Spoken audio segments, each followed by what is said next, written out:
puluhan tahun-tahun anggonku cuciklu ning ngarsaning Bapa Guru Sabu Jagat.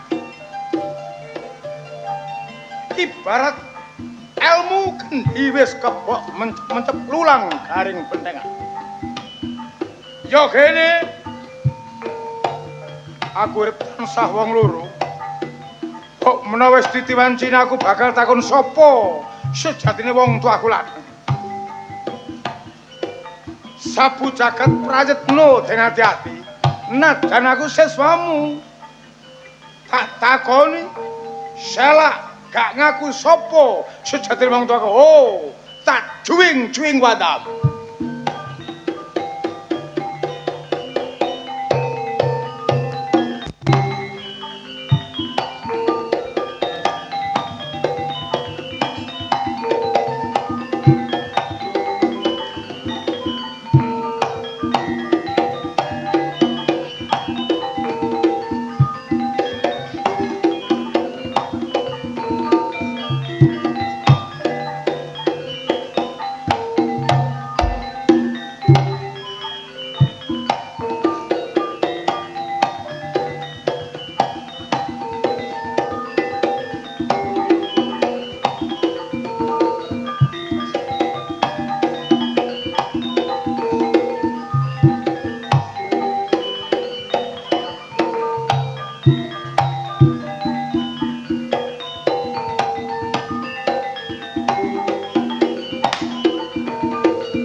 Rasa Ngene nggih. Namane. penggaweanmu ning mburi wis rampung. Sampun, Bapak. Winginane kowe tak kongkon poso 3 dina. Ora mangan sego. Sampun. Wis. Sampun. Pinter. Kula mboten mangan sego. Tapi mangan lontong, Bapak. Ora oleh mangan sego kok malah mangan lontong. Tegese poso kuwi kudu dilakoni. Nggih. Ilmu dumadine saka laku. Nggih, Bapak. Ana sing laku tirakat, ana sing laku melek, ana sing laku sabar. Nggih. Lah kowe tak kon nglakoni sabar. Yang apa kowe geger karo bocah ngon wedhus kuwi? Kaya napa wong niku napa cepet gajah sing kula tandur niku pun kula pageri. Nggih tasik dilebeti mawon. Nggih kula mboten trima. Ya ning ya aja kaya ngono. Janjane dielingno karo apik ngono lho. Ora usah geger, ora usah dadak bocah ngon wedhus. Mbok seplaki kaya ngono kuwi. Mboten kula mboten nyiplak sing ngangon kula. Lah terus Wedhuse mara kula beleh ngoten mawon. iki goblokmu kok ya. Lah timbangane kula sing nek muring-muring kalih tiyang terus sing jenengan mboten sabar. Nek wedhuse kan mboten napa-napa. Rasa Dalem aku arep ana perlu penting karo bocah loro iki. Kuwi tak keparengake ning ndi? Jeding karo padasan begono ya. nggih, nggih Bapak. Heeh. Kula rumatis boyo mangke sinten wingking. Lah iya. Tanggung jawab kula munan. Jeding karo padasan dibeki. Heeh. Aku tak omong-omongan karo bocah loro. Nggih Bapak. Ya wis. Terus tak jauh. Ya. Pamit riyen. Oh iya iya. Monggo. Gagak Setro, Nggih, Bapak. kowe tak perintahake poso mutih 40 dina. Piye kabare, Nger? Angsale jeneng Bapak nggih kaleksanan, Bapak. Syukur. Kalau kesakti, Dalam kula Bapak. semono uga. Kowe tak perintahake poso mutih 40 dina wis mbok lakoni. Sampun kula ayahi angsal pangestu bapa. Iya, pinter. Tegese Gagak Setra karo si Galuga Sakti ibarat wong sekolah kowe wis lulus ya, Nger. Sakwise kowe nglakoni perintahe bapa 40 dina, mula dina iki kowe bakal tak wisuda ya, Nger. Nggih, Bapak. Tegese tak wisuda, kowe tak paringi pusaka, kowe uga tak paringi pusaka ya, Nger. Iki ana pusaka jeneng Wirengpati. Sing pantes ngagem Wirengpati mung kejaba kowe Gagak Setra Tampanana, Nger. Ora tampi, Bapak.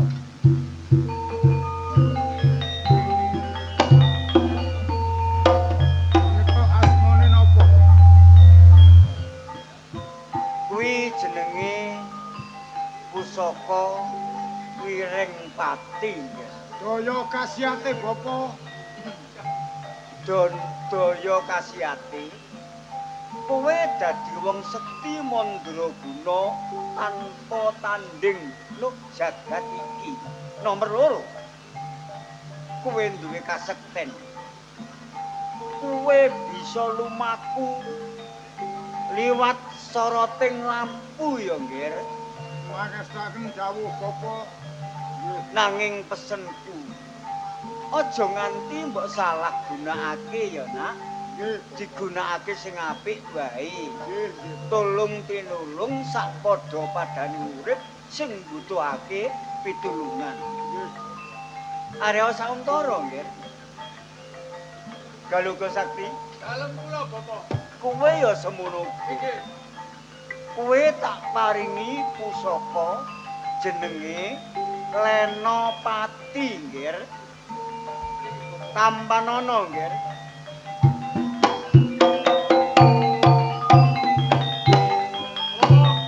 Piye, Nger? Ingkang sing mana kula nampi pusaka dipun paringi Bapak. Iya, Nak. Nanging Bapak, kula kepengin setrep sedaya mesipun pusaka mriki kawula. Pusaka Lenopati.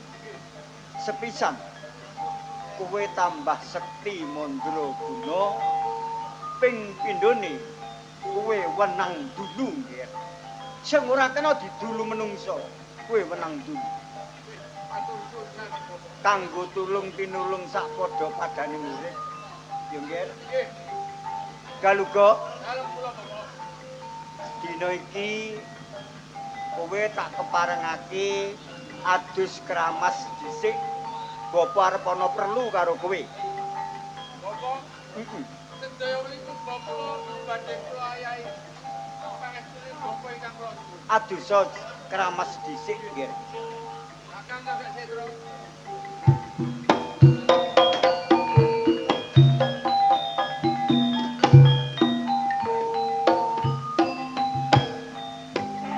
Bapak sapu cakat punten dalem sewu sadèrèngipun. Piye-piye? Alit ngantos akhir dewasa kula gesang kalian Bapak. Sampun dados penggaling Bapak guru sapu cakat. Iya, Nak, iya. Kula kepengin semerap sinten sejatose tiyang sepak kula.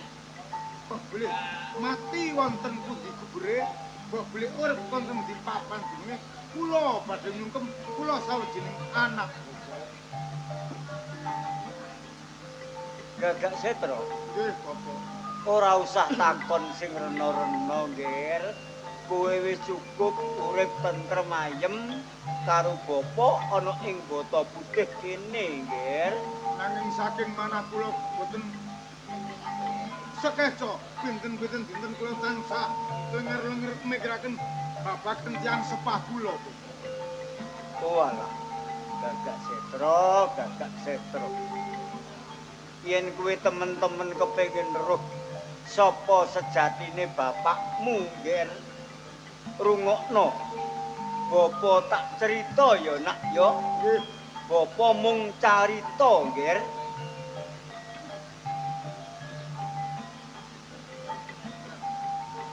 Rikala semono ana ing kraton Majapahit dijarah rayah karo para perampok, para brandal. Nganti ndadekake Majapahit ora aman, nggih. Prabu Raja Majapahit nganakake sayembara. Sapa-sapa sing bisa ngamanake Majapahit, sing bisa nyekel brandal kuwi entuk ganjaran sak murwate, entuk bebungah, oleh bebungah saka Raja Majapahit. Ora ana sing wani ngleboni sayembara. Mung kejaba aku nggih. Aku sing ngleboni sayembarane Ratu Majapahit. Kabeh para kampak, para brandal sirna saka tumindakku. Ana sawijining brandal kang sekti mandraguna, kang aran brandal Wirajaya. Brandal Wirajaya perang tanding sambyuh karo aku. Rikala semana Wirajaya perang karo aku nggendong bayi nggih. Rame-ramene peperangan Wirajaya tak pateni nggih. Wirajaya tumekaning pati pun nang jabang bayi tak gendong tak openi. Tak gedhekke ana ing bata putih kene. Tambah suwe tambah gedhe, tambah suwe tambah gedhe. Wujude pun nang jabang bayi gak ana maneh mung kejaba kowe Gagak Setra. Kula Bapak. Iya, Nak.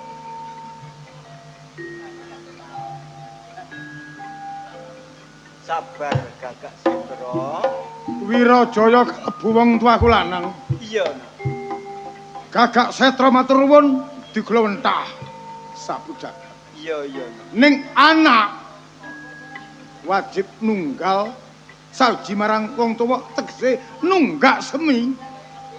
Aku ora nrimakake yen to sabu jagat wani gawe patine wong tuaku Wirajaya. Aku kudu mbales. Kowe kudu tak pateni. Gagak Setra. Kowe bayi nganti dewasa. Aku sing gedhekake Gagak Setra. Aja kaya ngono, Nak. Sing wis ya nggih ya. Kowe tak aku anak. Ora bisa. Kowe kudu mati. Lho, Gagak Setra.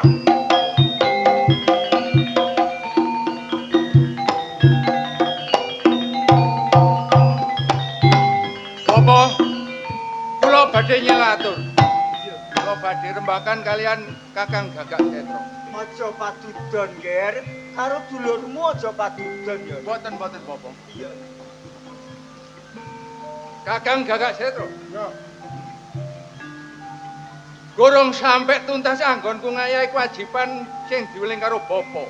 Ning aku ndelok sampean wani manah nyunyah marang Bapa, lupute apa nganti sampean arep merjayani Bapa? Apa sing gawe patine wong tuaku lanang?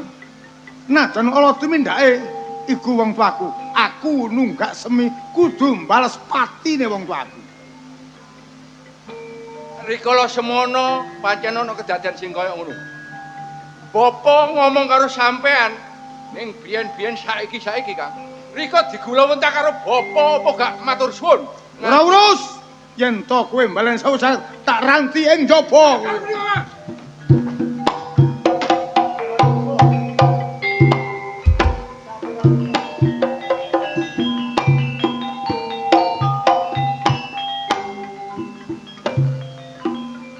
Sabar yo, Nak yo. Sabar Galuga. Aja nuruti hardaning kanapsun nggih. Nanging Kakang Gagak Setra menika Bapa, maguduk mangutawaton kalian Bapa. Ya wis ben. Jenenge wong ati lara, Nak. Ya wis ben. Ngene Galuga Sakti. Inggih dalem kula Bapa. Kowe ora usah ngladeni napsune Gagak Setra. Persaja. Dina iki kowe tak parengake mulih nang keluargamu. Nggih. Sambanga mbokmu ya, Ger. Nggih. Pesenku nak. Eling-elingen pesene Bapak. Nggih, Bapak. Nek wis teka omahe mbokmu, jenenge adimu kae sapa kae jenenge adimu kae? Aguna. Aguna. Jenenge adimu gantiin ya nak ya. Nek lamun gak mbok ganti bakal ana wahaya gedhe sing bakal tumiba ana ing keluargamu nggih. Percaya Bapak? Bapak, Iya. kula percados kalian Bapak menawi kula wangsul kenging ngelih namine adik kula. Iya, iya. Lajeng dinten menapa anggen kula lumengsir saking pedepokan menika Bapak. Mumpung durung kedisikan sumuruping Sang Bagaskara ing jagat kulon mara gage mulya nak gantiin Mekaten Bapak. jenenge adik. Pangestune Bapak. Iya, nak.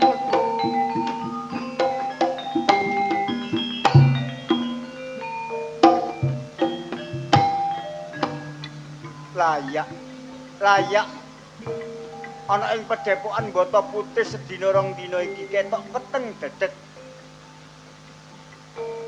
Ora ngerti yen ana kedadian sing kaya ngene. Ya, Ngger. Si Gagak Setra kelawan Galuga Sakti, kowe sekarone tetep tak tresnani, Ngger.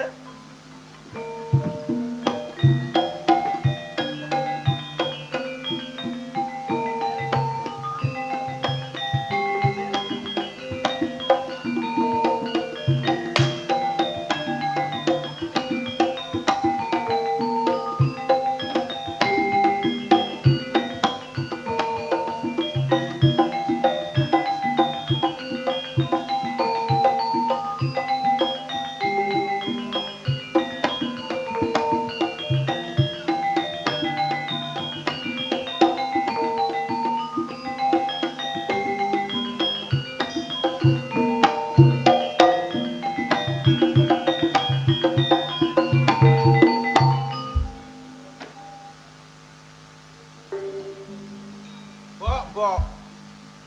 Ngene ae terus cacak iku nandi sih, Mbok? Jembok isih kangge. Oh, iku mangar-arek, Mbok. Lah iya kaya ngene iki lho. Cacak iku nandi sih, Mbok? Mesti mule-mule gawa beras. Mule-mule gawa beras. Aku ya pegel sing golek kayu bongkok niki, Mbok. Wong ngono-ngono wong cacakmu meguru kok iso kaya ngono iki lho. Nggawa beras iki digawa nang peguron kono dipangan cacakmu. Wong ngono kok ngersula sih. Gak ngersula ya apa sih, Mbok? Aku esuk sore nang alas golek kayu.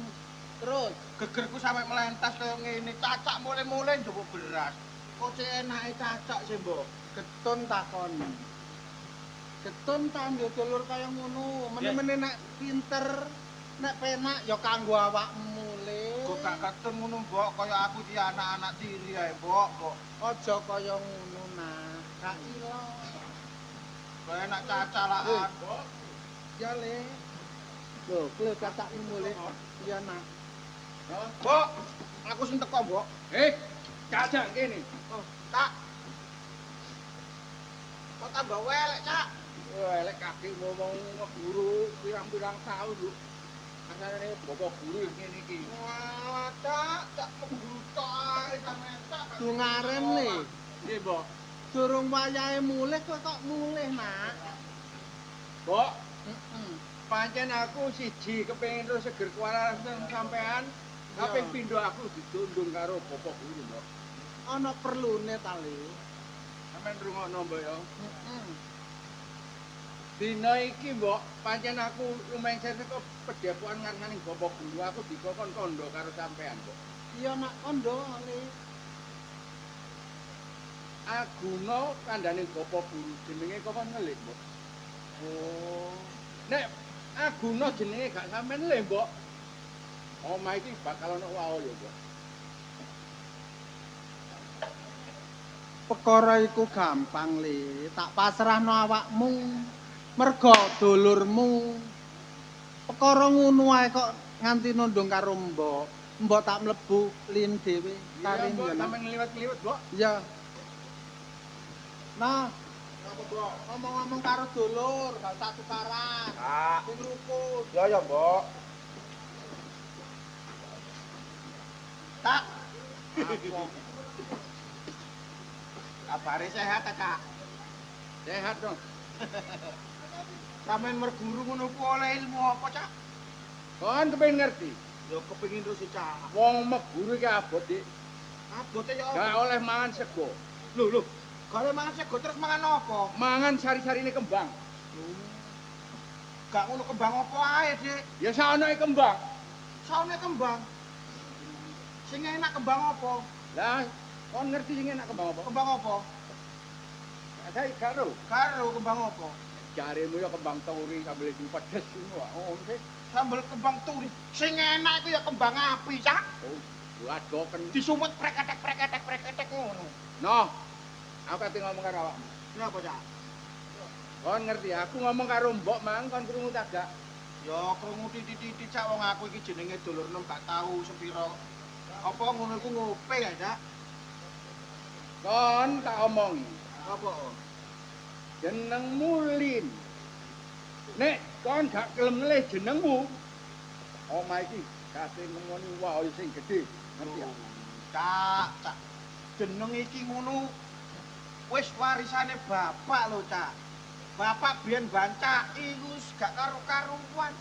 Wong nemu jenengku iki bapak melek 7 dina 7 turunan. Kok kate digenti ojo sih, Cak. Kon nurut Caca apa enggak? Ya sepurane, Cak. No, tak kandani. Bapak gak ono gantine wong tua aku. Nek kon gelem nurut Caca, wong saatan kon ngelih jeneng ae, mosok kabotan. Yo kabotan lho, Cak, wong iki warisane bapak Yo cuk ta, Cak. Jeneng iki wis sakral, Cak, jenengku, Cak. Gelem tak gak gelem? Yo mo, Cak. Gelem tak gelem?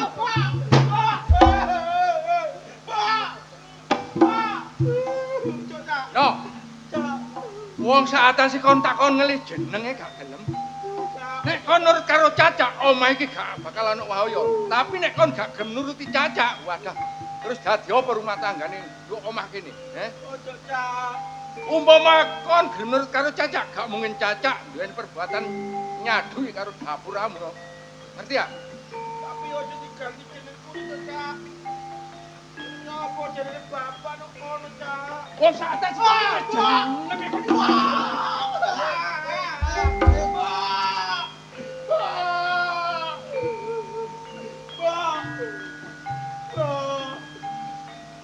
Ana apa sile? Kok apa nah?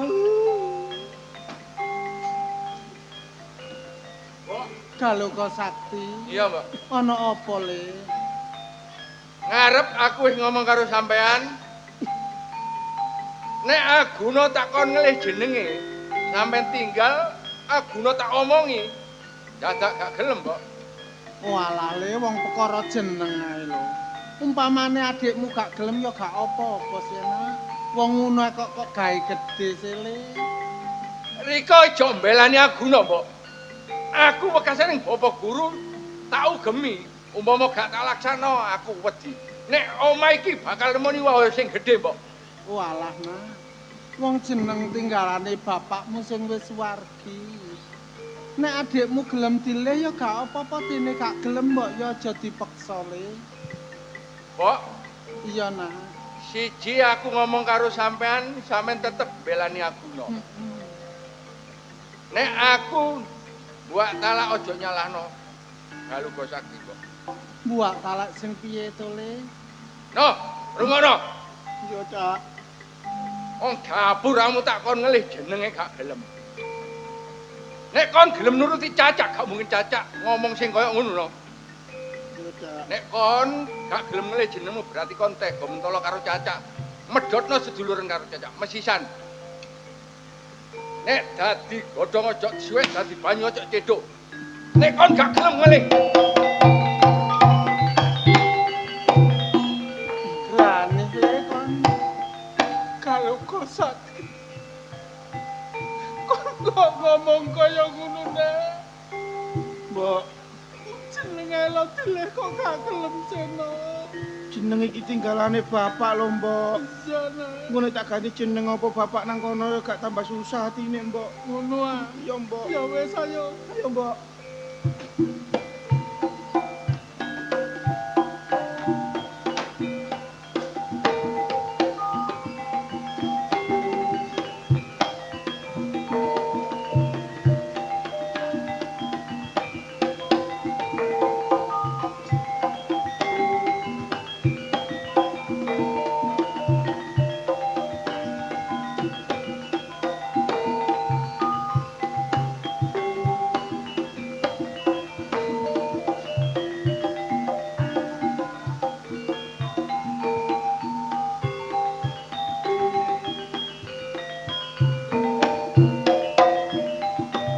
Jemua legi. Ngene iki waya lho ngene nang kuburan. Meringis. Ngene iki lho. Duwe dulur situk gak sapa omah kluyuran ae. Aku tak sampean. Lho, nek wong lanang kluyuran pantes, Dik. Nek wong wedok Lho, aja sembarangan odo karo aku, Cak. Dina apa iki? Jumat Legi Lek wong wis gak duwe wong tuwa sakloron, kudune nang nyungkem ngirim. ning kuburan. Iya. Terus prasamu apa tinandi sik kluyuran. Aku dang nandi. Makame bapak. Dang nang jamu. Ate ngirim sih. Oh, Yo sampe dadi kebacut dadi anak kebacut ya sampean niku. ngene Dik, rehne aku rep. Ya. Kirim aku salam no barek bapak ambek mbok. Rumah kamu gendakamu tak mbok kirimi salam iku. Sing dadi lak niate sih. Lho, bocah nemen bocah cak ket matine bapak. Sampeyan tak susul pedepokan. Ya. Sik Dik, aku sik meguru golek ilmu. Sampe mes sewune bapak, alasanmu sik ono ae. Saiki tak kok malah kongkon kirim salam. Mbok sing bener to, Kak. Ngene lho. Karepku kon niku nang rabi sik ana wangi. Lah. Dodo aku ngluyur, aku gak dipikiran ana sing tanggung jawab. Aku rong pingin rabi, mbok kongkon rabi. Sampeyan iku lho sing tuwek rabi yo dhisik. Lho, masalah rabi karo anang paribasane Joko tuwa gak masalah. Yo aja ngono, sampeyan iku rabi yo aku gawe ponakan sing lucu. Aku pingin kawin mbok kongkon kawin lho. Ngene, aku minangka dadi wong tuwa, ya to. Apa karepmu tak turuti? Karepku iki ngono lho. Jadi aku mbok rabi dhisik. Ya iya. Engko lek aku soleh jodoh, mbok malah ini baru sampe golek bojo. Lah, kaya ngono. Ah, ngene, Cak. Gak Iya. apa-apa lek kamu ngongkon aku rabi, tapi aku ndek syarat. Syaratnya ya apa? Wong lanang iku kudu dedeg piadege kaya sampean, pintere ya kaya sampean, ilmune dhuwur ya kaya sampean. Lah padha lan. Yo gak ngerti, pokoke kudu kaya Cacak wong aku. Nek gak oleh kon sekti Mandraguna gak gelem. Ora rabi salawase. Wis mulya. Golek ya? Iya. Awas lho. Yo.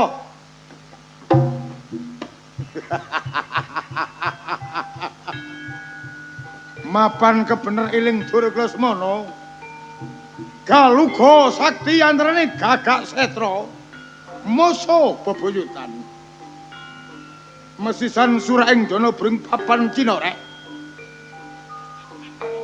Nganggo gara-gara aku bisa satemon pejagong barek Galuga sakti. Tak gawe geger pendopo Cemara Sewu.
Pendopo yamene sepi.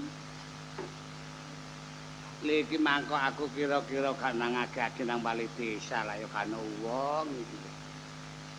Saya. Lho, Gus Lurah. Nggih. Biasae niki sama niki bareng-bareng arep sekolah. Lah nggih niku. Jenengan niku mosok mboten anget dos pundi prilakune Polo. Nggih ngoten niku. Nggih, kula niki pun paham masalah niku. Lah nek teng bari desa niki amsine niku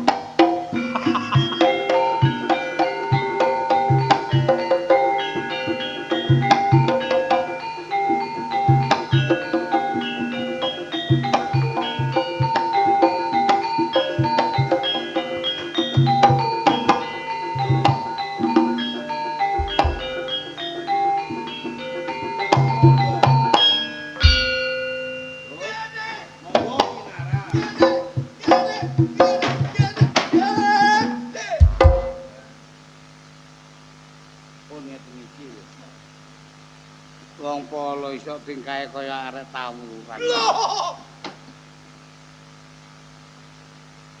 Lho. Nggih. Sampean iki ngene kampung mriki niku winangka sesepuhe tiyang kampung. Lho jelas, Dik. Nggih jelas niku. Cara tiyang gesang niku wong tuane wong kampung. Lho nggih, Dik. Ning perilaku sampean lho kaya arek jek enom ae. Lho wong urip niku kudu rumangsa enom terus ya seger waras, Dik. Oh. Lah nggih. Dadi ngoten. Lah nggih biasa niku nggih Polo ngeten iki calon celurit kok gak. Bapak, lho gak ono mejone nih, ono mejone di becek. Nggih ngeten lho Kang Polo. Kula niki wau rundingan kalih Gus Lurah. Nggih. Nggih pun ditakoni. Nggih, Kang Bayan ya napa pun ningali kampung sebelah sampun. Lah ngoten lho. Bayan. Nggih. Nggih, niki desane nggih Cemara Sewu niki kan rada ruwet. Nggih. Lah perkawis keamanan dulu. Pun kuwatir lek enten Polo. Kene pundi mawon pun kula kandhani kabeh para penduduk niku kedahe. Nggih. Niku aduh. Lapoyan. Poplak-plok sampean. Kita niki ngomong nggih ning ngarepe Lurah. Mboten kados tos pundi.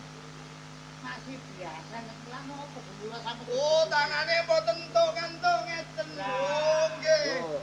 Bayan. Nggih. Pun ngeten iki watake Polo niku. Nggih Lurah. Lek perkawis kampung niku lek jenengan serahaken teng kula pun bareng. Mboten aduh. Napa yen repot sampean? Lupute tangane sikile gedruk-gedruk. Wong mboten kantuk. Sing biasa mawon. Biasa. Ditingali penduduk ketinggalane niku waduh rek pamuk kene. Bayan pun rame-rame. Nggih disawang niki mboten pantes. Sepurane di Lurah lek kula kalih Bayan niki gelek gregeran. Pancen Bayan niku lek kalih kula nggih ngoten niku. Ketoke mboten seneng kalih kula. Lah nggih umpami kepethuk niku nggih mboten nate kok nggih pun dituruti. Mboten nate kula. Kula niki sader ngalam mawon kalih Bayan. Lah nggih.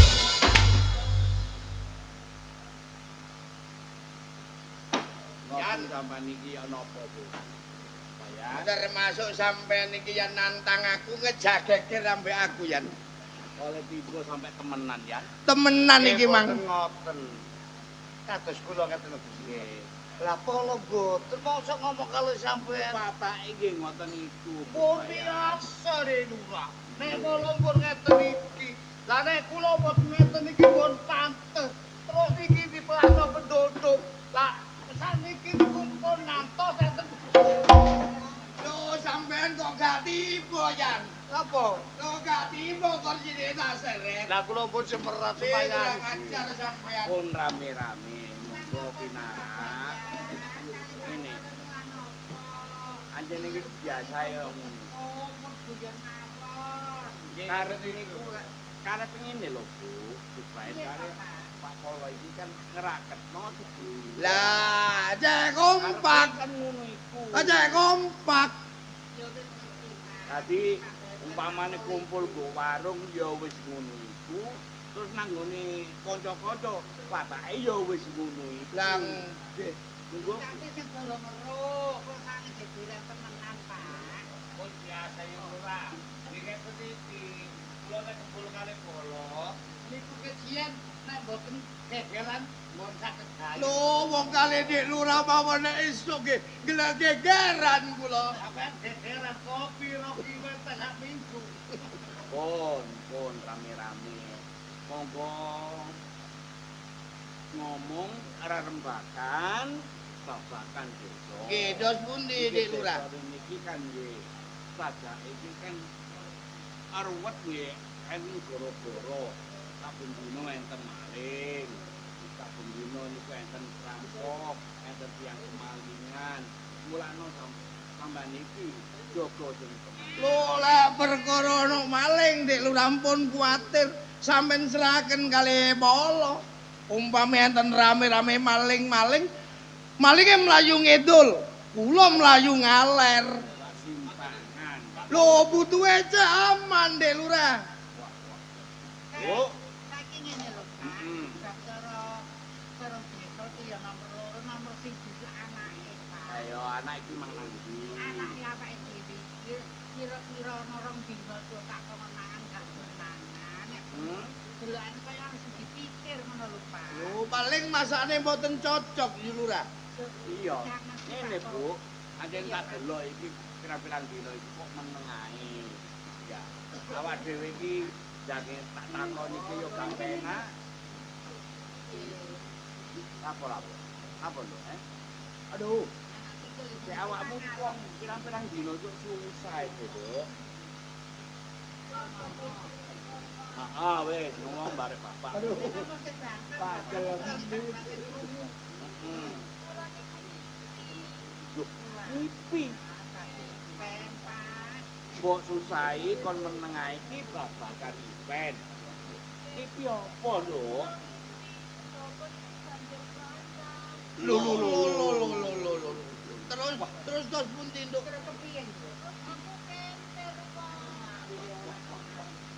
Bu, Nggih. babakan event gak usah dipikir nemen. Nek ceritane awakku koyo ngono, mbok bali desa iki ono banjir. Nah, terus ngipimu kira-kira jam piro? Ngeten Dik Lurah. Perkara ngipini anak sampean iki sing jelas mawa makna lan mawa arti. Lah sing ngerti pitungan perkara ngipi gak ono liya Dik Bayan lho. Yan jelasno Yan. Jelasno perkara ngipi. Napa, Gus? Sampeyan iki pini sepuh nggo desa. Nggih. Cempara Sewu. Nggih. Mulane sampeyan iki tak ingu sampe tuwek. Nggih. Kok sampeyan duwe kepinteran, Nggih. duwe kecanggihan. Mboten ngoten sedaya tiyang saged mawon. Ning sing ngarahi mboten ngadani mboten purun belajar niku lho Lurah. Iki anakku iki iki ta ya. Oh nyumpeno. Jare ning balai desa iki ono banjir. Nah, Oh. Wonten bali dusa, wonten banjir bandang. iya iya. Ingkang katut niku ning ngeten Gus Lurah kali Yu Lurah pindah Kangkala. Nggih Dik. Nyumpena niku wonten 3. Ono telu. Nggih. Nyumpena niku jam pinten? Jam 11, jam 12, napa jam 3? Eventmu jam piro, Nduk? Lho. Oh, jam Jam 3 3, wae yan. Nek jam 3 tiba Waduh. apa Yan? Nek jam 3 niku pun puspa tajem. Ngarani puspa tajem. Ngeten. Ngajeng jam 11 niku titiyoni. Maksude titiyoni. Sadurunge jenengan tilem terus ngantos nyumpena utawi ngipi. Nek jam sak monten niku namung kantun niteni mawon utawi kepegelane awak saya pegel ngipine glambyang. Oh, ngono iki. Nggih. Lagi Lah nomor loro. sing nomor 2 niku nek jam 12 niku kantun jenengan ati-ati sak keluarga. Niki bakal wonten bebaya wonten pendopo kelurahan mriki. Iku kang arane Gondoyoni. Nggih. Ingkang nomor 3 jam 3 niku puspa tajem. Maksudnya puspa tajem. Maksudipun puspa tajem niku ngipi sak ngipi ku akeh kasunyatane timbang bresete. Dadi napa sing dinyumpenane ning niki bakal wonten kasunyatane ngoten. Pak Dayat. Lah, lek Mari koyo delok ngono dinane ya. ae Pak Dayat. Nek dina nek iku wis gak apa-apa, kan dina apa? Dina apa, Nduk? Lho, Selasa Kliwon niku 11. Sedasa niku pun punjere. 11 niku luwihe. Senajan setunggal niku sesek melek atos-atos lho niku. Wis ngene, Nduk. Wis gak usah dipikir. Wong tuwa itu mikir. Wis kono. Bu, jangan jero. Omong ngono sing enak cek dipikir terus. Pinala Nggih. naram niki ngaku kula niki. Nggih. Kula cerita Nggih, dos pundi Dik Lurah? Wonten napa Dik Lurah? nek ipene yoga kula niki nggih kula angen nggih mboten. Sebab napa? Saderenge yoga kula niki ngipi nggih pikiran kula niki pun mboten penak. Tansah was-was mawon. Nah, kene iki lho Lurah. Kula nombor desa kene temporo 1000 akeh maling, akeh bandar, akeh sing gawe rusak lu desa. Sebabe apa ya? Sebab ngene. Kamangka aku ki biyen lurah, dadi lurah ki pilihane rakyat. Kok iso koyo ngene iki terus ya apa ya? Kangge niki kula sampean minangka pamung bapane wong kampung. Monggo Tegalek. Ya napa carane kampung mriki mboten wonten bendur siku ngoten. Ngono. Nggih. Wis ngene ya. Nggih. Ayan mbek kala Nggih, Dik Lurah. iki wis bengi tengah wengi. Nggih. Aku tak ngubur barek anakku, barek ijine arek-arek, sampean jaga sing ati-ati bisa lho. Aduh, ampun kuwatir Dik Lurah. Perkara jaga tak atasane karo bayan. Paturaken kali sampean. Nggih. Nggih monggo Dik Lurah jenengan istirahat. Jenengan rem-rem ning kersane mboten nangis. Kok Ya bayan. kewajibane bayan kali polo senajan pamong paling bawah. Nggih, Pun Dik. ngersula. Wayahe melek monggo melek. Nggih. Lah, Bener sakniki omonganmu Yan. Monggo lele ayam. Lele. Ambek idep-idep mbok menawa ana maling utawa wong tumindak culika. Cek semerap ngoten lho. Tapi kula pun ngantuk, bayan. Nah, iki Sampeyan pun ngomong ae aku wis ngantuk.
Tak baca.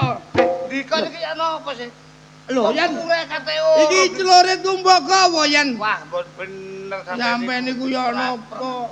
Sampeyan tak pasrahe kok iso gono terus turu ae. Ngapunten, kados wonten sirep mlebet niku wau. Nggih, Dik. Pak Polo anakku gak ono ke kamar. Iki sing Tapi to kudu donya bondo nek anakku gak ono. Oh, keperampokan. Tapi sing dicolos ana donya.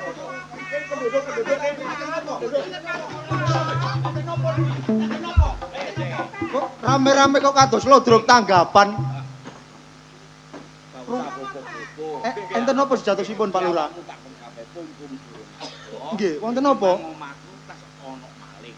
Oh. Sing dicolong iki anakku. Lho. Boten bondo duna boten. Gak sing dicolong anak. Mulane awakmu Terus pripun? Bos pundi? Nggih. Nggih. tukono kumpul durungan. Oh, ngoten. Ngoten. Iya. Ayo. Nggih, monggo. Nuwun pamit. Ayo gajah.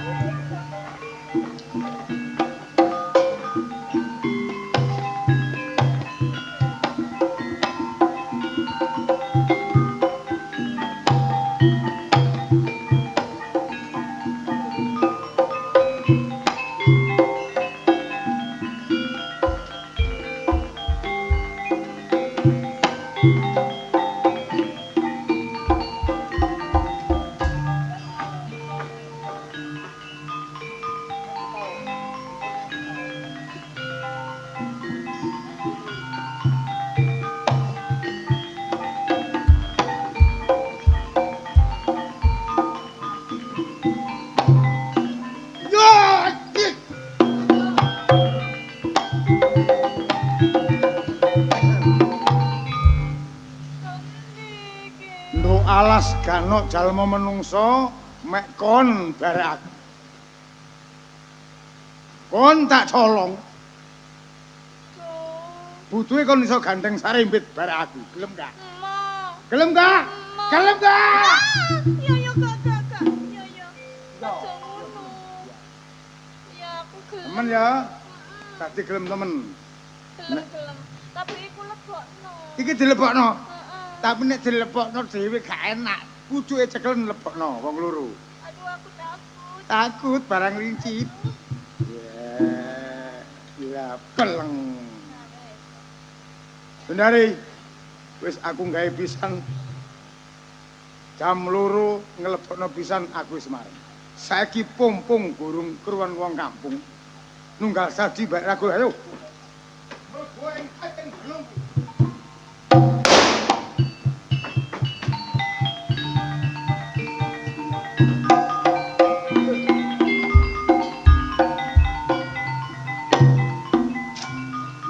Eprik-eprik ombrom-ombrit ambut jedog bebasane.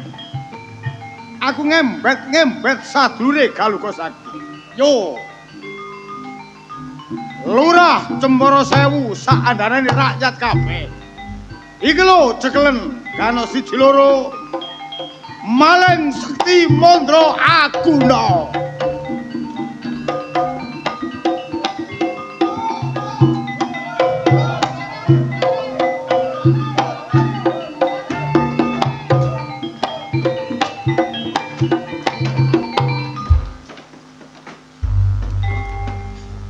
Maling situ kok mubeng ae ket man. Pun. Kok pati Tos pundi Gus Bayan iki? Gak ngono sing nom-noman sak mene kae. Mosok nguber maling kok gak ono sing iso nyekel. Moro klebat ngoten mawon are yo napa. Terus bayan iku. Malinge playune banter. Nggih. Iku nek gak maling saking sektine, saking mandragunene wis kecekel karo awak-awakmu ngene. Nggih, jelase ngoten. Biasae maling iku mesti sumbar. Nggih, kula rada kepireng sumbare niki wau. Pun konangan malinge Pak Bayan. Nah, kula sing ya apa? Niku wau boleh sumbar. Nah, sumbar. Kula kepireng saestu. Ngeten Gus Bayan. Sumbare ya apa? Hei, penduduk Cemoro Sewu kabeh. Rungokno bobokmu. Nek kon kepengin ngerteni sing nyolong anak Pak Lurah, ki lho cekelen maling Sekti nyolong rasa. Nyolong rasa. Oh, tak pancen ngeten lho. Ha iki lho. Ngawur rungokno si temen ta. Ngene lho, Mang. Preset iki, sing iki, Saiful. Hei, rakyat Cemoro Sewu. Iki lho cekelen maling sakti, maling rondo. Iki lek desa nem-nemane kucluk kabeh rusak Oh, nek Indonesia. krungu ndang omongno. Kon jublek. Kon Iki lho, sing tengen iya. Lho, Yo apa sumbare mang yo apa? Ayo modomo. lho. Niko ngoten enten sing Sumbare ngene. Ya apa. Hei, wong desa iki lho cekelen. Cemara Sewu. Lho ngono ya. kok diwolak-walik. Desane ku Cemara Sewu. Desane. Wong desa Cemara Sewu. Nah, Kering ya. penduduk Cemara Sewu. Lek ngomong nang kene aja celometan.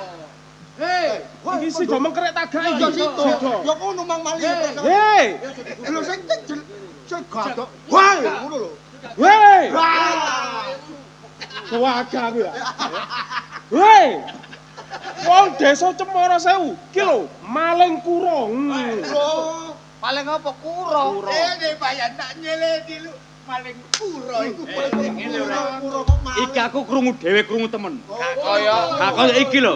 Iki lho krungu tengen kupinge. Bolak-balik gak kaya sing Nah, gak kaya sing ganteng, trengginas, Nah. tengen, sumbare maling krungu temen iki. oh pun kebireng kula. Nah, Hei, wong desa Cemara Sewu. Oh, iya. Ngono. Cekren iki lho maling nongko. Aduh, Dik. kok iso Lek maling pendudukku kaya ngene kabeh. Goblok. Kupinge gak ono sing krungu, Dik. Kala. Tak kandhani ngene sumbare maling. Rungono kupingmu. Oh, dikok kepireng lho. Aja nek mbanyol kon. Wong Semara Sewu. Semara. Yo, Semara. Aku ngomong apa, Dik? Semara. Lo salah, Cemara. Wong Cemara Sewu. Iki lho cekelen maling sakti Aguna.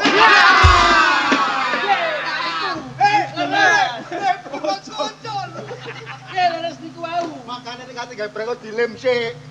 Sembarang gak kaya kami Lah nggih, tuwa. ngoten niku Gus Bayan.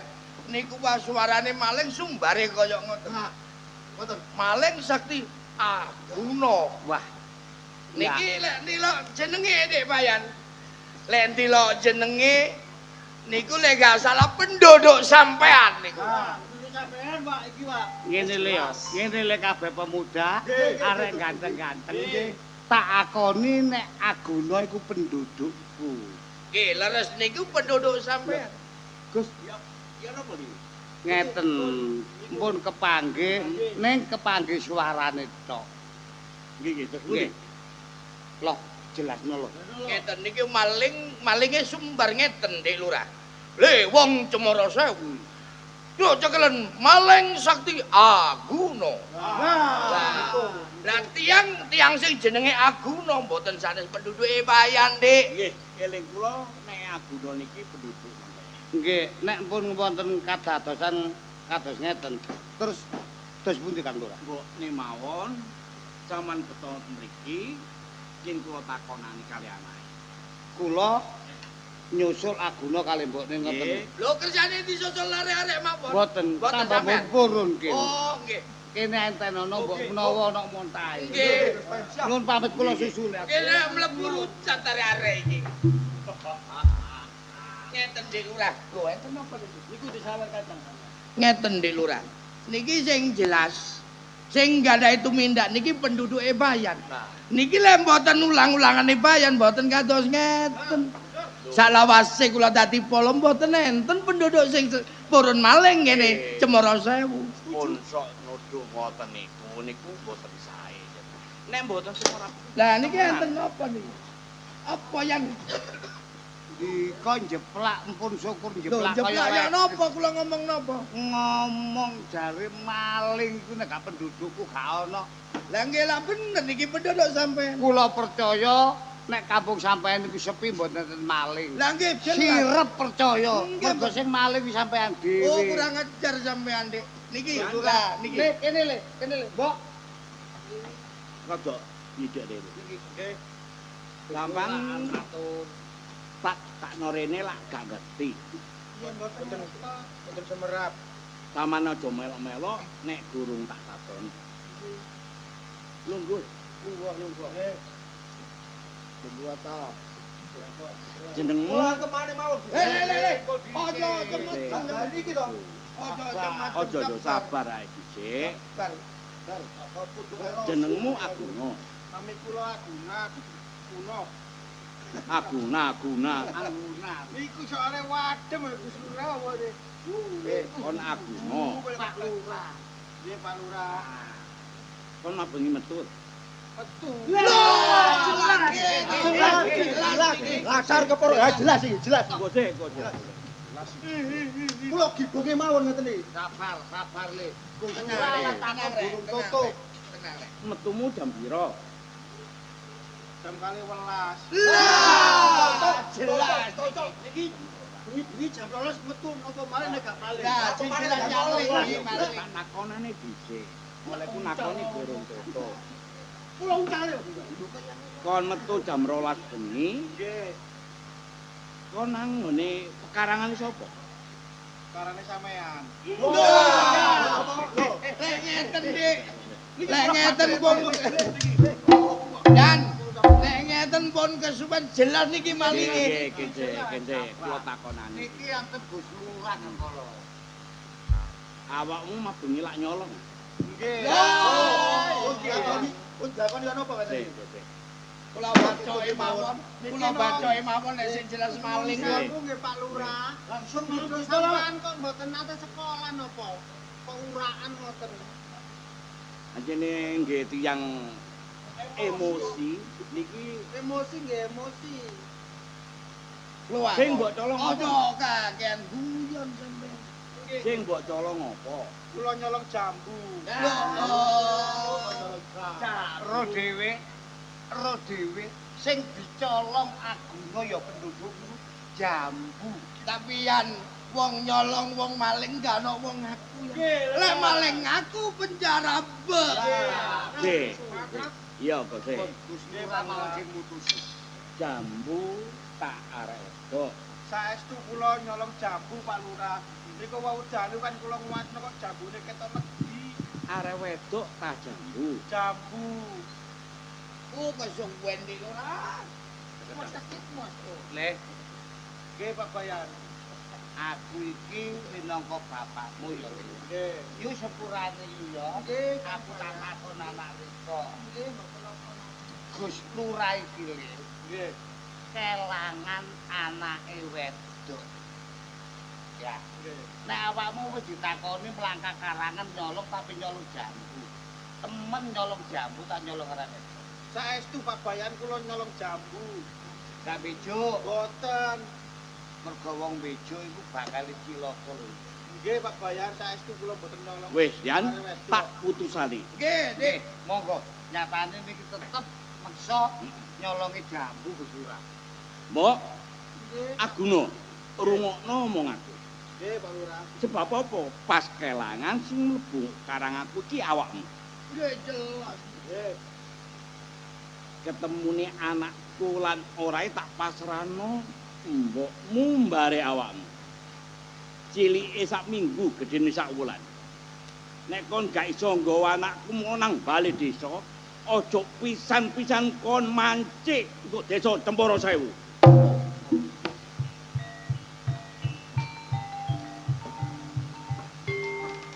Lek gak ketemu ta, Pak.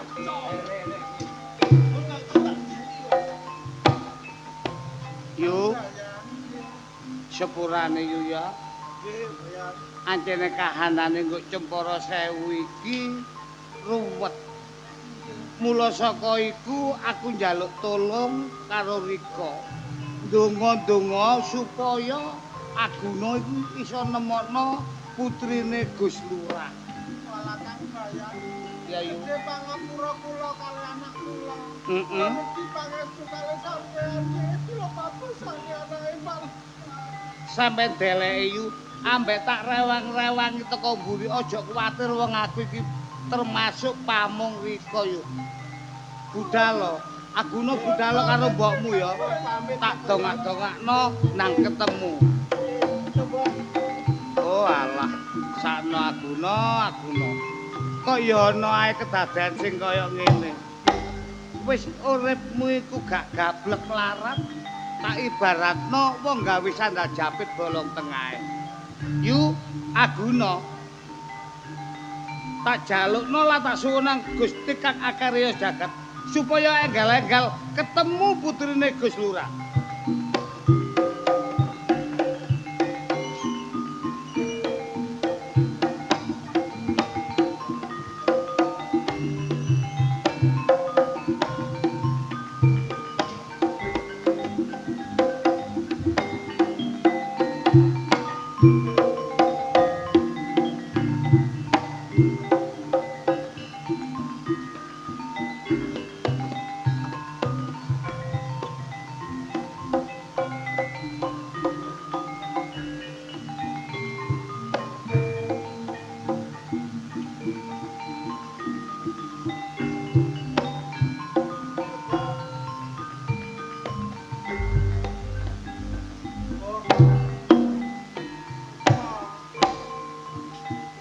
Nek sampe gak ketemu ya apa, Mbok? Ndasku sing dipedhot, Mbok. Laku gak duwe ndas lho, Mbok. Aja kuwatir.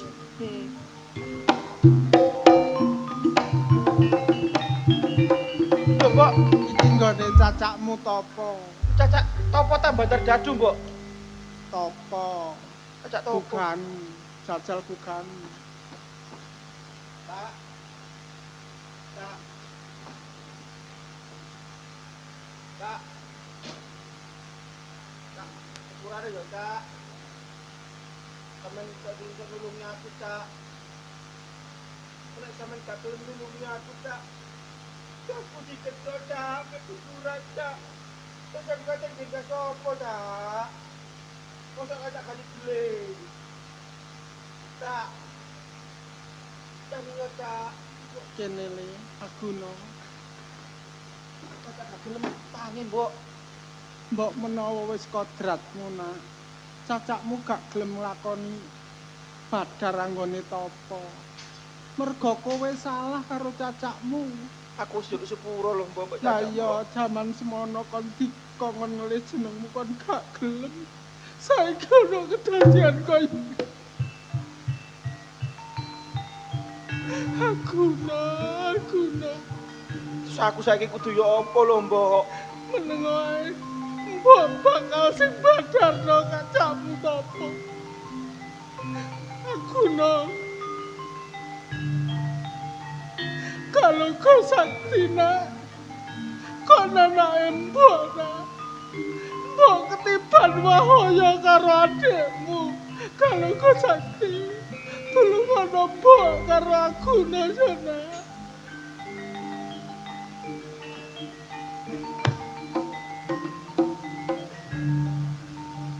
Walah, kalau kau sakti kan kau tengok karo mbok. Wis teko kementah kon kalau kau sakti. Nek kon temen-temen teko karo aku karo adikmu, Nak. Sebalike mbok yo teko karo kon. Balesen banyu susuku kalau kau sakti.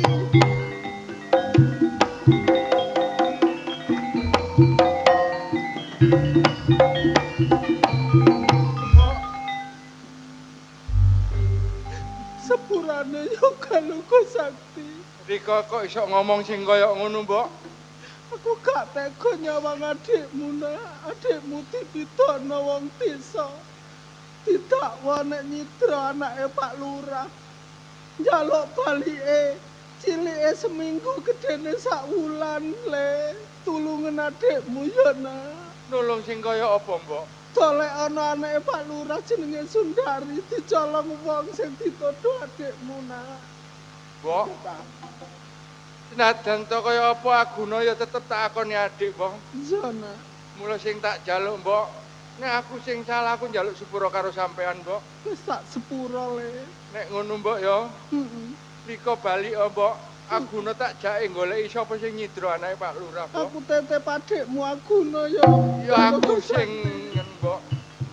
Melok cacakmu doleki. Sing kok colong. Dongak-dongane ya, Mbok.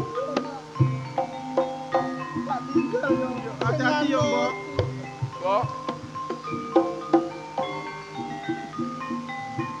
Tak tinggal ya. sing hati-hati, Mbok.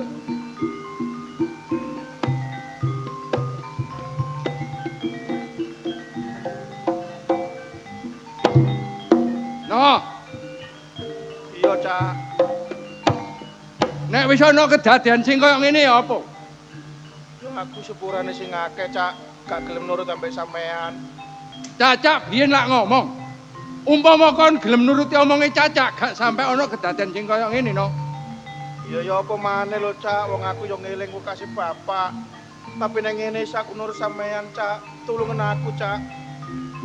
Ya, gak apa-apa. Aku iki dulurmu. Gak ana kon duwe dulur maneh ya Cacakmu tok.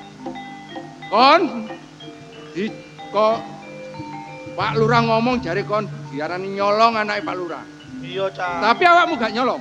Aku bener-bener gak nyolong lho, Cak. Terus Pak Lurah kondo karo awakmu, ketemu gak ketemune anake Pak Lurah dipasrahno karo awakmu. Pasrahno karo aku, Cak. Suwene sak minggu, Cak. Nek gak metukno, Cak, ndasku sing diketok lho, Cak. Oh ngono. Wis, gak apa-apa no. Cacak gak sombong. Cacak roh jroning pinarak sing nyolong anake Pak Lurah, Cacak ngerti. Yo, Cak, tulungan aku yo, Cak. Ya. Tak deloke teko kaca brenggolaku. Delon. Nosan. Lho. Wah, bener. Apa, Cak? Tangane Cacak iki goblok. Lah ketok malinge, Cak. Dadi awakmu ro sing nyolong ya. Terus, Cak. Ayo, duber bareng. Ayo, Cak. Ayo.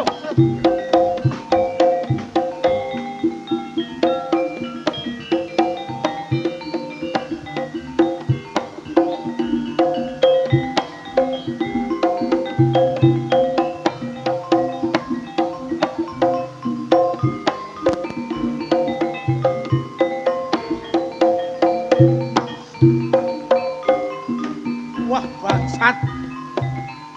Kalau go sakti gak kena sentengno. Yo. Kurangane apa?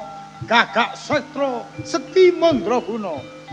Ana gedang kang lagi ngontong, tak mlebu njero ngontong Masarwa kalau go sakti.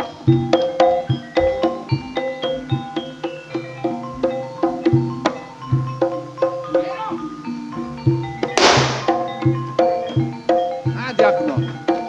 Loh, kebiano. Kena, Cak. Kena, Cak. Kon iki apa sih no? Cacak geger.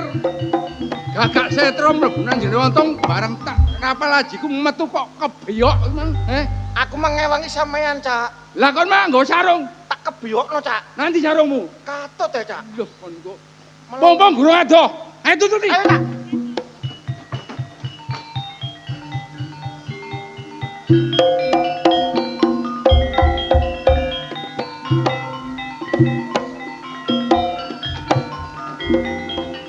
Bangsat.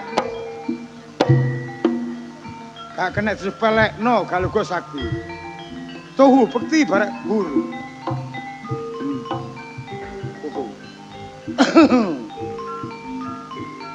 Bentar-bentar bulan mestine tanggal 15. Sing pungkasan iki kalau go gak iso nguber anane lakune Gagak Setra. Tak matek aji sepyangin munggah ndukur bulan.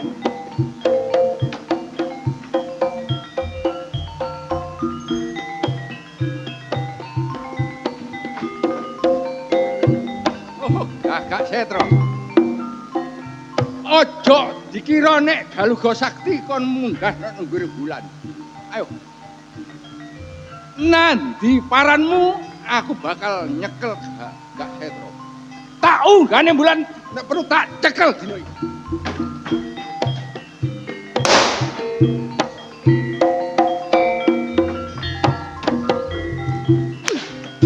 Wih, wapi Cacak rek. Antemen, Cak. Ndase, Cak. Oh. Cacakku rek iso perang nang ndukur bulan e. Ndase, Cak. Wah. Hebat Cacak kuwi. Ndase, Cak. Aduh. Aduh. Kon yo pino Cak. Wapi gelute, Cak. kon mang ngomong apa delok apa? Gelok sampean gelut iku mang Cak koyo nang TV-TV ya, Cak. Wathukmu ngono. Sak nang ndukur bulan ngono perange ya, Cak ya. Lah terus iki mah ya apa? Kon kok moro losor mang. Aku sampean jejeg ta iku mang, Cak. gathukmu. Apa? Ayo jejeg gagak setro kon niku. Iku mah gagak seter. Iya. Lho kok cepet mudune, Cak? Lah iya tak seret mudun. Lho, api-api nang bulan Mang Cak, kaya ndelok TV aku, Cak. Kakekmu ngono. Ayo, pomong guru adoh. Ayo, ayo.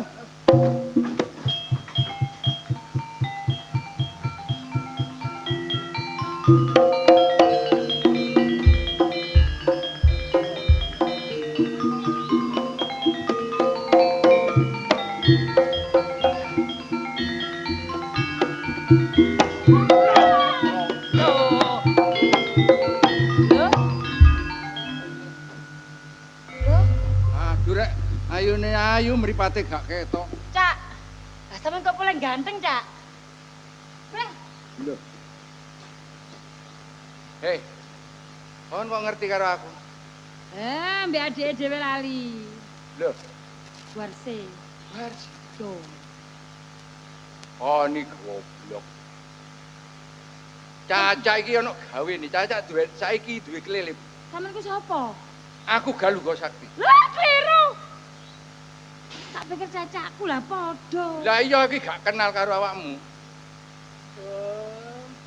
Lele apa tak sebule kene. Waduh, mah iku kelilip sing mlebu mripatku ngono Lho ta. lek lele nek kene. Jenengmu sapa? Warse. Warse. Heeh. Apa kon? Iki kok ana arek welek sapa? Adikku. Lolak-lolok ngono. Iki ngono nyawa kula sedina sampeyan kok gendaan iki lho. Gak apa-apa, nyawamu kurang pira? Sedina. Alah gak apa-apa, jarno tak ganti nyawai petik. Cak, Kene lho. No, aku mang yo ngomong kok tengah dalan ngenteni awakmu ditobruk. sampeyan dicoba. Tobruk. Terus apa? Ya iki arek wedok. Aku kan terlope-lope karo iki. Lho, Cak, sing penting nyawaku, Cak. Iya, ojo kuwatir. Dik, Warsi. Hmm. Kon ngerti aku ngarep ngomong karo awakmu nek aku duweni kelilip. Pengen ngerti kelilipe. Apa? Aku dina iki ngayahi kewajiban. Nyekel maling sing nyolong anak walurah. Alah, gampang. Aku iso nyebul kelilipmu tapi aku ndek syarat. Lho, kon niku kok iso Lah aku pengen bojong tak dudukno. Gelem mo, Cak, gelem mo. Lah darane nyolong sih. Gelem mo, Cak. Lah darane nyolong sih. Iya. Aku loro. Lho, hari iki kok ero ya? Kok ero Ero sing nyolong. Sik, nyolong. Cacakku dhewe. Gagak seto aku sing nyolong. dadi sing nyolong cacakmu gagak sreto. Iya. Wis ngene ae. Yo. Saiki Lah ta? Loh. Loh, gak. Ah, ya wis. Cak, iki mang sinak bulan mang, Cak. Ya iku wae. Dadi yo gagak sreto sing nyolong anak walurah. Karomu dibalekno. Iki ngono pet sarung sakti. Sarunge mbok retku. Sarung sakti. Tarsi, kamu nduk kene iki lha apa? Iki tak pikir sampean, Cak. Oh. Bano, iki sing cocok karo aku, Cak. Oh. Oh, cocok dikit. Kesepurane Galuga. Aku nganggo gara-gara kuwi manten golekno jodoh bare adikku. Walah ngono. Kepengin dirabi wong sing mesti padha bare. Tapi aja ngono Kakang sampean niku. Adikku kena awanget. Oh, ya sepurane. Didakwa nyolong anak Pak Lurah. Niki anak sampean kula sing nyolong Pak Lurah. Nggih ngapunten. Yo Pak Lurah. nek seneng iki dijaluk sing apik. Ojo digawe koyo ngono iku dadi. Ora ati kula sani kali Galuga. Penduduk kabeh. Nggih, Awakmu sing ngakoni. kula nggih kula sadar. Sadar. Kakang. Hei. Kok sadar ya apa? Sadar kok sadar. Kena jangan asem. Sadar. Oh iya. Pak Lurah nggih ngoten. Iya, iya kena jangan asem, Mang ya. Keprojot. Oh, kena gedhi ngeten mawon. Aku sing mutusi babakan iki. Nggih. Kula niki sama nasalaken kali-kali. Kakang. Niki nasalaken kali panangan. Aku mulai iki. Kali ini. Sing iso ngomong lagi. Dia Lurah. Ya awakmu yo ngono. Aku seneng ambek iki. Terus apa lagi? Jangan jodohakan itu asa jodoh. Aku nggak ancaran ini kakak nggak ada terus. Aku tak aku ora dekat. Dia nggak aku ayo tenang. Kalau nanti nggak apa-apa dolangan ini. Ya, tur. Ya, tur. Wes, tak rapetno bareng ya arah merah neng dan tak tanggap loro Rudi Wijaya